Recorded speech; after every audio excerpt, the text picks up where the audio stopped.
வர்த்தக மொழி பேசும் வளர் தமிழர் அனைவருக்கும் வணக்கம். எல்லோருக்கும் இந்த நாள் சீரும் சிறப்பும் செம்மையான நாளாக அமைய வாழ்த்துக்கள். எல்லோருக்கும் இன்னைக்கு ரொம்ப ரொம்ப ரொம்ப நல்ல நாளாகவே இருக்கும் அப்படின்ட்டு நினைக்கிறேன்.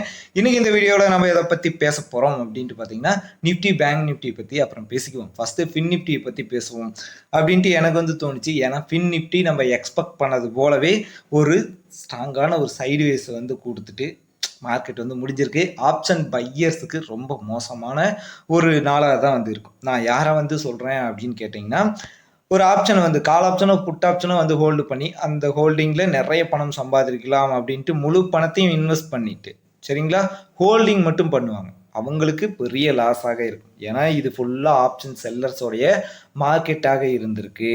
ஸோ அப்படி ஆப்ஷன் செல்லர்ஸாக இருக்கிற பட்சத்தில் நமக்கு ப்ராஃபிட்டாக இருந்திருக்கும். ஆப்ஷன் பையர்ஸ் ஆப்ஷன் ஹோல்டர்ஸுக்கு எல்லாம் லாஸாக இருந்திருக்கும். சரிங்களா, ஒரு பெரிய ரேலியை பிடிக்க போகிறோம் அப்படின்னு சொல்லிட்டு ஓவர் ட்ரேடிங் பண்ணுறவங்களுக்கு லாஸாக இருக்கும். ஓவர் ட்ரேடிங் அப்படின்றது எல்லார் வாழ்க்கையும் கிராஸ் பண்ணி வரும். பட் அதை வளர்த்துக்கணும் அப்படின்னா உங்களுக்கு பேஷன்ஸ் வேணும்.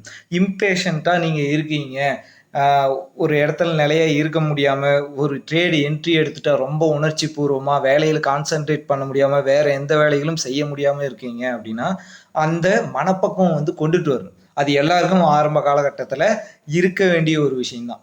எனக்கும் இருந்த ஒரு விஷயம்தான். அதை கொஞ்சம் கொஞ்சமாக கண்ட்ரோல் பண்ணுவதற்கு பார்க்கணும். அப்படி கண்ட்ரோல் பண்ணணும்னா என்ன, ஸ்டாப் லாஸ் உங்கள் கையில் இருக்கிறதா இருக்கணும். இன்றைக்கி ஒரு 500 ரூபாய் நான் மிஸ் பண்ணிட்டேன் அப்படின்னா அந்த 500 ரூபாயை எனக்கு நாளைக்கு ஏர்ன் பண்ணிக்க முடியும் அப்படின்ற நம்பிக்கை இருக்கணும். அப்படி நம்பிக்கை இருக்கணும் அப்படின்னா உங்ககிட்ட ஸ்ட்ராட்டஜி இருக்கணும். அப்படி ஸ்ட்ராட்டஜி இருக்கணும் அப்படின்னா நீங்கள் ஃபஸ்ட்டு கற்றுக்க ஸ்டார்ட் பண்ணணும். இங்கே நான் குறை சொல்கிறேன் அப்படின்ட்டு நினைக்க வேண்டாம். இங்கே 90% பேர் கற்றுக்கணும் அப்படின்ட்டு நினைக்கவே மாட்டேங்கிறாங்க. ஸோ அப்படி 90% பேர் கற்றுக்கணும் அப்படின்ட்டு நினைக்க மாட்டேங்கிறாங்க அப்படின்னா மீதி இருக்கக்கூடிய 10% பேர் தானே ஷேர் மார்க்கெட்டில் ஜெயிக்க முடியும். ஸோ அந்த 90% மக்களும் புதுசாக வராங்க, ஒரு 3 மாதம் 4 மாதம் 5 மாதம் ட்ரை பண்ணுறாங்க, இருக்கக்கூடிய கேபிட்டல்லாம் லாஸ் பண்ணிவிட்டு அங்கே இப்போ பொதுவாக ஆப்ஷனை சொல்கிறேனே, இந்த மணி என்ன, அவுட் த மணி என்ன, அட் த மணி என்ன அப்படின்ட்டு தெரியாமையே போயிடுறாங்க. சரிங்களா, ஸோ இன்னைக்கு காலையிலேயே நான் என்னுடைய ஸ்டூடெண்ட்ஸுக்கு ரொம்ப தெளிவாக சொல்லிட்டேன். இன்னைக்கு மார்க்கெட் சைட்வேஸாக தான் இருக்கும். இதுக்கு நம்ம ஃபுல் அண்ட் ஃபுல் ட்ரேட் பண்ணாமே இருக்கலாம். ஸோ நம்மளுடைய பேஷன்ஸை வளர்த்திக்கிறது தான் ரொம்ப ரொம்ப முக்கியம். அப்படி பேஷன்ஸை வளர்த்திக்கிட்டா என்ன பெனிஃபிட் அப்படின்ட்டு கேட்டிங்கன்னா, இந்த மாதிரி நாட்களில் கேபிட்டலை இழக்காமல் இருக்க முடியும்.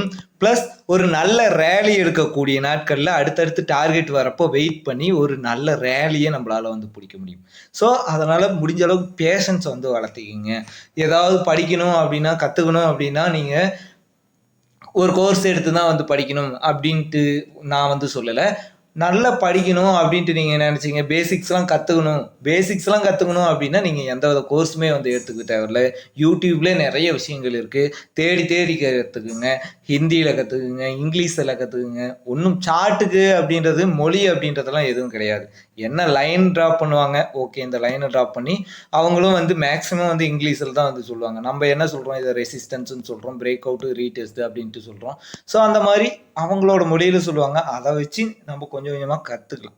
சரிங்களா, ஸோ நீங்கள் முழுக்க எப்போ கற்றுக்குறீங்களோ, நீங்கள் கற்றுக்கணும்னு ஸ்டார்ட் பண்ணிட்டீங்கன்னாவே நீங்கள் சம்பாதிக்க ஸ்டார்ட் பண்ணிடுவீங்க. சரிங்களா, அதனால் மார்க்கெட் அப்படி பண்ணிருச்சு இப்படி பண்ணிருச்சுன்னு குறை எதுவும் கூறாமல் இதுக்கு என்ன காரணம், என்ன நடந்தது அப்படின்றத முழுக்க தெளிவாக பாருங்கள். சரிங்களா, சரி ஓகே.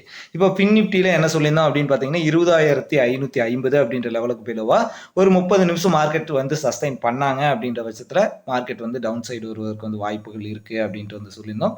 பட் அன்ஃபார்ச்சுனேட்லி மார்க்கெட் அங்கேருந்து ரிவர்சல் ஆயிடுச்சு. கிட்டத்தட்ட ஒரு 20 நிமிஷம் இங்கே ட்ரேடு நடந்துகிட்டு இருந்துச்சு. அதுக்கு மேலே மார்க்கெட் அப்படியே மேலே போயிடுச்சு. ஸோ இங்கே என்ன பிரச்சனை அப்படின்னு பார்த்தீங்கன்னா,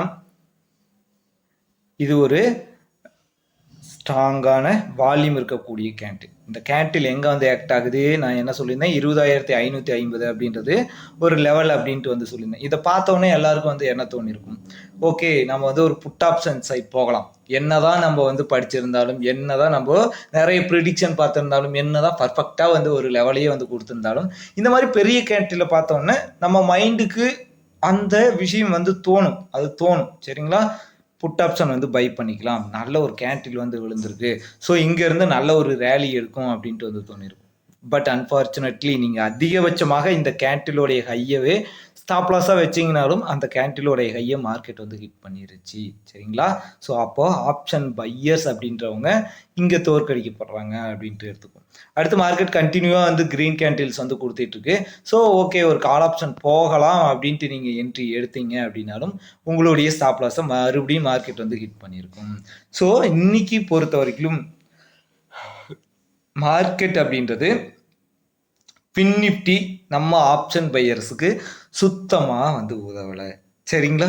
ஸோ அதனால் இந்த மார்க்கெட்டை வந்து விட்டுருவோம். நம்மளுடைய நேற்று வீடியோ பார்த்தவங்க ஓரளவுக்கு ஒரு பேஷன்ஸாக இருந்து உங்களுடைய கேபிட்டலில் நிறைய விஷயங்களை வந்து சேவ் பண்ணியிருப்பீங்க அப்படின்ட்டு நினைக்கிறேன். எத்தனை பேர் வந்து நான் இன்னைக்கு ட்ரேட் பண்ணலை அப்படின்ட்டு ப்ரௌடாக நினைக்கிறீங்களோ அவங்களாம் மறக்காமல் வந்து ஒரு கமெண்ட் ஒன்று கொடுத்தீங்கன்னா மற்றவங்களும் கான்ஃபிடென்ட்டாக அந்த மாதிரி நாட்களில் ட்ரேட் பண்ணாமல் இருக்கிறதுக்கு ரொம்ப ரொம்ப உதவும். இத்தனை பேர் ட்ரேட் பண்ணாமல் இருக்கிறப்போ நான் ஏன் வந்து இருக்க முடியாது அப்படின்ட்டு அவங்களுக்கு வந்து தோணும். சரிங்களா?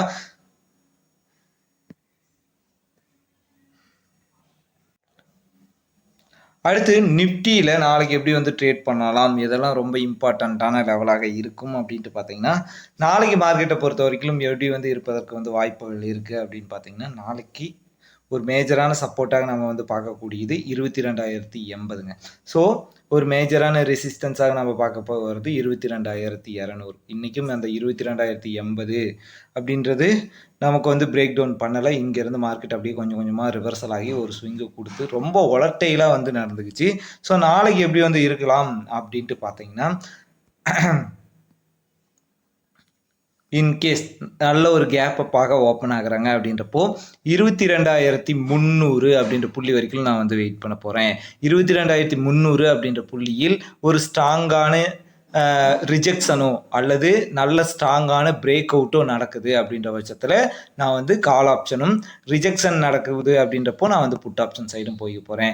ஸோ அப்படி பார்க்குறப்போ 22,300 அப்படின்ற புள்ளியை பிரேக் அவுட் பண்ணுறாங்க அப்படின்னா அது ஒரு all time high break out. So at least market வந்து இங்கே இருந்து ஒரு 50 புள்ளிகளாக வந்து ஒரு அப்சைட் மொமெண்டம் வந்து கொடுக்கும். சரிங்களா? அதற்கு முன்னாடி நமக்கு ஸ்ட்ராங்கான ரெசிஸ்டன்ஸ் இல்லை, ரிஜெக்ஷன்ஸ் இல்லை, ஸ்ட்ராங்கான ஒரு சப்ளை இல்லை. ஸோ அதனால் நம்ம அடுத்தடுத்து டார்கெட்டுகள் இதுதான் அப்படின்ட்டு நிர்ணயிக்க முடியாது.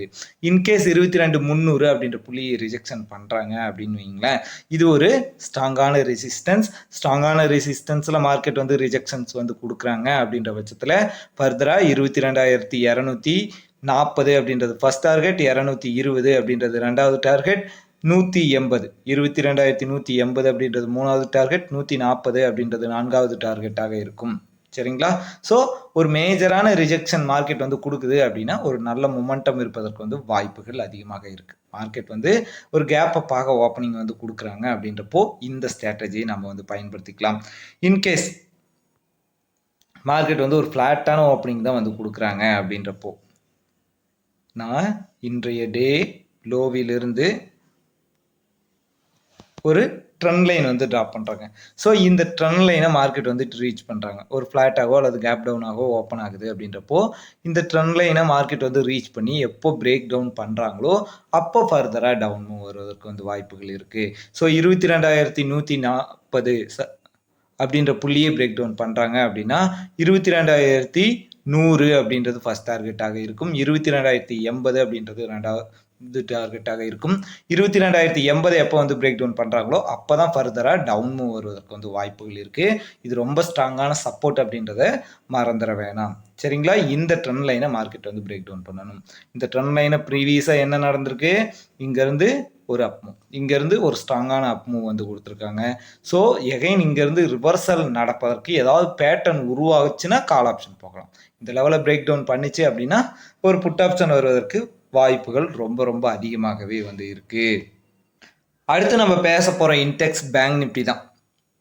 பேங்க் நிஃப்டியும் வந்து பார்த்தீங்க அப்படின்னா ஒரு நார்மலான மொமெண்டம் வந்து கொடுக்கல. நார்மலாக இவனுங்க கண்ணா அப்படின்னான்னு வந்து ட்ரேட் வந்து நடக்கும். ரொம்ப ஒலட்டைலாக வந்து மார்க்கெட் இருக்கும்.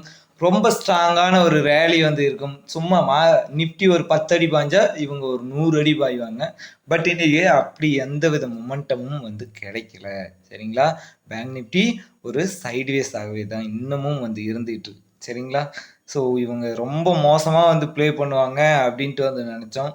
ஆனால் ஆப்ஷன் பையர்ஸ்க்கு ஏற்ற மாதிரி தான் ரொம்ப மோசமாக வந்து ப்ளே வந்து பண்ணியிருக்கானுங்க. சரி, ஓகே. இப்போது நாளைக்கு எப்படி வந்து ட்ரேட் பண்ணலாம் அப்படின்னு பார்த்தீங்கன்னா, இன்றைக்கி கொடுத்த அதே சப்போர்ட் தாங்க. நேற்று வீடியோவில் சொல்லியிருந்தேன் பார்த்தீங்களா, 46,360 அப்படின்ற லெவல் ஸ்ட்ராங்கான சப்போர்ட்டாக வந்து செயல்படும். அப்போது எது ஒரு ஸ்ட்ராங்கான ரெசிஸ்டன்ஸ் 47,360 வரைக்கும் வெயிட் பண்ணணுமான்னு கேட்டீங்கன்னா, அது வரைக்கும் வந்து வெயிட் பண்ணணும் அப்படின்ற அவசியம் வந்து கிடையாது. ப்ரீவியஸாக நமக்கு இருக்கக்கூடிய சப்ளை ஜோன் பார்த்தீங்க அப்படின்னா 47,000 to 47,100 இந்த இடத்துல ஒரு சப்ளை நல்லாவே வந்து நடந்திருக்கு. மார்க்கெட்டிங்கிறது கீழே நல்லாவே வந்து விழுந்திருக்கு. ஸோ அப்படி பார்க்குறப்போ இந்த 47,000 to 47,100 அப்படின்ற லெவலில் என்ட்ரி எடுக்கிற வரைக்கும் நான் வந்து வெயிட் பண்ணிக்க போகிறேன். சரிங்களா? நாளைக்கு இன்கேஸ் கேப் அப்பாக மார்க்கெட் வந்து ஓப்பன் ஆகுது அப்படின்ற பட்சத்தில் 47,000 to 47,100 வரை இருக்கக்கூடிய ஜோனில் பேட்டர்ன் வந்து உருவாகுது. புட் ஆப்ஷன் பை பண்ணக்கூடிய பேட்டர்ன்ஸ் உருவாகுது அப்படின்றப்போ நான் வந்து புட் ஆப்ஷன் சைட் போய்க்க போகிறேன். சரிங்களா? இங்கேருந்து விழுந்துச்சு அப்படின்னா 46,850 அப்படின்றது ஃபர்ஸ்ட் டார்கெட், 46,700 அப்படின்றது ரெண்டாவது டார்கெட்டாக இருக்கும். சரிங்களா?